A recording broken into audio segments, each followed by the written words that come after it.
এবার অভিনব কায়দায় পোস্ট অফিসের মাধ্যমে গাঁজা পাচারকালে বিমানবন্দরে আটক 41 কেজি গাঁজা।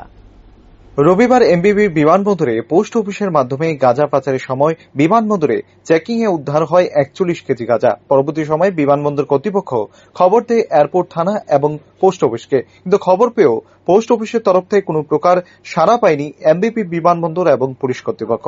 সোমবার দুপুরে সংবাদ মাধ্যমের মুখোমুখি হয়ে এয়ারপোর্ট থানার পুলিশ আধিকারিক শুভা রানী তেলি জানান, পোস্ট অফিসের মাধ্যমে দুটি পার্সেল আসে। পরবর্তী সময় সন্দেহজনক সে পার্সেলগুলোকে চেকিং করা হয়। সে পার্সেলগুলো থেকে 41 কেজি গাঁজা উদ্ধার করা হয়। উদ্ধারকৃত 41 কেজি গাঁজা সিজ করে নিয়ে আসা হয় এয়ারপোর্ট থানায়। তবে সেই গাঁজাগুলো কোথা থেকে এসেছে এবং কোথায় নিয়ে যাওয়া হবে সে ব্যাপারে তদন্ত চালিয়ে যাচ্ছে পুলিশ। তবে এখনো পর্যন্ত কিছু জানা যায়নি বলে জানান পুলিশ আধিকারিক।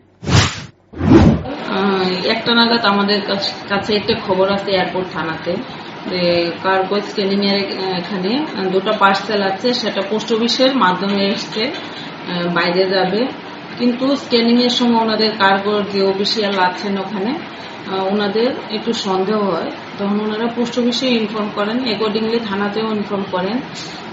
কিন্তু তারপর আমার এয়ারপোর্ট পুলিশ এখান থেকে আমরা অফিসাররা যাই, যাওয়ার পরে পোস্ট অফিসকে ইনফর্ম করা হয়। পোস্ট অফিস থেকে কেউ আসেননি, যেখান থেকে পার্সেলটা এসেছিল।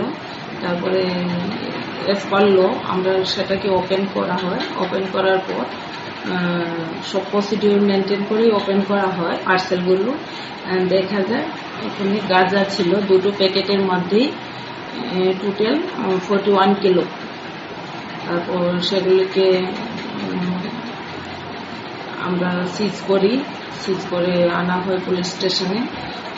একটা স্পেসিফিক কেস রেজিস্টার করা হয়েছে, কোথা থেকে এসছে কোথায় যাবে সেই ব্যাপারে ইনভেস্টিগেশন শুরু হয়েছে। এখনো পুরোপুরি কিছু পাওয়া যায়নি, ইনভেস্টিগেশন চলছে। এখন দেখার বিষয় গাঁজা পাচারকারীদের জালে তুলতে পুলিশ প্রশাসন কতটুকু সক্রিয় ভূমিকা পালন করে। Bureau report, rising Tripura.